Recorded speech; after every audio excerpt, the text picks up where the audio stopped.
আজ যেহেতু শেষ রমজান ছিল তাই ভাবলাম সবকিছু নিজের হাতে রেডি করব। এই তো ইফতারের জন্য আমি মোটামুটি সবকিছু রেডি করছি, শরবতটা রেডি করে ফেললাম।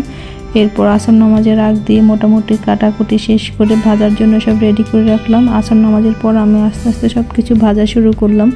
এই তো এখন আমি পেঁয়াজও বাচ্ছি, এর আগে বেগুনি আলুর চপ মোটামুটি শেষ করে ফেললাম। বাহিরে বের হয়ে দেখি আসর নামাজ শেষ হয়ে গেছে, প্রায় মাগরিব হয়ে যাচ্ছে। তাও বাহিরে এত রোদ আর এত গরম, আজকে 3-4 দিন বেশি গরম লাগছে মনে হয়, যেন গরমের সাথে সাথে মশা অনেক বেড়ে গেছে। এই তো মোটামুটি আজানের সময় প্রায় হয়ে গেছে, সবাই রেডি হচ্ছে ইফতারের জন্য, সবাই বসে আছে ওয়েট করছেন আজান দিলে ইফতার করবে। এই তো আমার বাচ্চারা আরও আগে এখানে এসে বসে আছে, দুজন দুই চেয়ার নিয়ে বসে আছে, বলছে এই চেয়ারে ওরা বসবে। সব কিছু ফেলে টেলে একাকার করছে, আমি আবার মুছে আবার নতুন করে সব কিছু বিছিয়েছি। মোটামুটি এই তো রেডি হয়ে গেল আমাদের ইফতার। ইফতার শেষ করে আমি হঠাৎ করে দেখলাম কলিং বেল বাজছে। পরে দেখি ভাই একটা চিঠি নিয়ে আসছে, খুলে দেখি আমার শ্রদ্ধেয় সিনিয়র ভাবি একটা চিঠি পাঠিয়েছে আমার জন্য। ধন্যবাদ ভাবি, ভাবি আমাকে উইশ করেছে ঈদের। কাল যেহেতু ঈদ, এই জন্য ভাবি এই চিঠিটা পাঠিয়েছে, একটা কার্ড পাঠিয়েছে, ঈদ কার্ড। এই যে সুন্দর হয়েছে, খুব সুন্দর করে লিখেছে, সিগনেচার করে দিয়েছে। আবারও ধন্যবাদ জানাচ্ছি ভাবিকে। এই তো আমি পুরোটা খুলে দেখছিলাম কি লিখছে, লেখাটাও খুব সুন্দর হয়েছে ভাবির। মোটামুটি সব কিছু মিলিয়ে কার্ডটা অনেক সুন্দর হয়েছে। এই তো এরপর আমি ভাবলাম ইফতারের পর কী খাওয়া যায়, আমার হাজব্যান্ড বলে একটু শুটকি বানাও। এরপর আমি এই শুটকিটা কক্সবাজার থেকে নিয়ে আসছি, অনেকে হয়তো চিনবেন, আবার অনেকে চিনবেন না। আমিও এটা এর আগে কখনো খাই নাই। এটাকে ফেউয়া মাছ বলা হয় মনে হয়, কি জানি, এক একজন এক এক এলাকায় এক এক নামে ডাকে। আমাদের এখানে ফেউয়া মাছ বলে।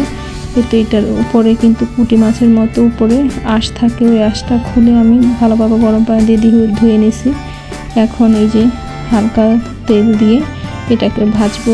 ভেজে নেওয়ার পরে এই মাছে অনেক কাটা, বাট স্মেলটা কিছুটা চেপা শুটকি টাইপ লাগে ভর্তাটা খেতে, বাট খুবই মজা। এই যে এর সাথে আমি প্রায় 3টার মতো পেঁয়াজ কুচি করে দিয়ে দিচ্ছি, কাঁচামরিচ দিলাম, রসুন দিলাম, আস্ত রসুন কোষ করে দেওয়া। এই তো আমি মোটামুটি ভেজে নিচ্ছি। আমি ইন্ডাকশানে রান্না করি মোটামুটি অনেক আগ থেকেই।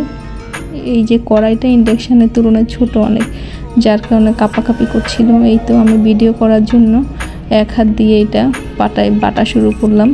এক হাত দিয়ে মোবাইল ধরে রাখছি আর এক হাত দিয়ে আমি পাটায় বাটতেছি, কারণ আমার মোবাইল ধরার কেউ নেই। এরপর আমার মেয়েটা বললো ক্ষুধা লাগছে, আমি এই জন্য ওর জন্য খাবার নিলাম। একটা ডিম সিদ্ধ করে নিচ্ছি, আর কালকের মুরগির মাংস রান্না ছিল, ওখান থেকে নিয়ে ওকে খাওয়াতে বসলাম। এই তো রাতে সন্ধ্যা ইফতারের জন্য বেল নিয়ে নিলাম। একটা বেল বাকি ছিল, যেহেতু একদম রোজা শেষ, বেলও ছিল আর একটা। ওইটাকে আমি ভালোভাবে ওর শেল থেকে বেলটা উঠিয়ে নিয়ে আমি এখন এই যে মেখে যে আঁশগুলো আছে ওগুলা বের করে তারপরে বেলের শরবতটা বানানো। আমি আজকে আপনাদের সাথে একটা বেলের শরবতের রেসিপি শেয়ার করব। এইভাবে হয়তো আপনারা অনেকে খেয়েছেন, আবার অনেকে খান নাই, বাট আমার ভালো লাগে, এটা আমার পার্সোনাল রেসিপি। এটা হচ্ছে আমি পানি দিয়ে বেলটা প্রথমে নিয়ে নিলাম, মানে আঁশ আর যে সিটগুলো আছে ওগুলো ফেলে শুধু বেলটা নিয়ে আমি সাথে দুধ দিয়ে দিই। এটার সাথে দুধ দিয়ে খেজুরের গুড় অথবা আখের গুড় দিয়ে এটাকে ভালোভাবে মিশিয়ে নিই ভালো করে। আজকে বেলের শরবত বানানোর সময় দুধ অল্প ছিল, এই জন্য আমি আবার দুধ জাল দিলাম। এই যে দুধ প্রায় হয়ে গেছে, হয়ে যাওয়ার পর আমি দুধটা বেলের মধ্যে দিয়ে দিব। দেওয়ার কারণ হচ্ছে বেলটা আমি আগে ফ্রিজে রেখে পুরো একদম বরফ করে রাখছি। এরপর দুধ হয়ে যাওয়ার পর আমি দুধের সাথে মিশিয়ে দিলাম। এই তো আজকে আমার বেলের শরবত রেডি হয়ে গেল। ধন্যবাদ সবাইকে, ভালো থাকবেন, আল্লাহ হাফেজ। সবাইকে অগ্রিম ঈদ মুবারক, আল্লাহ হাফেজ।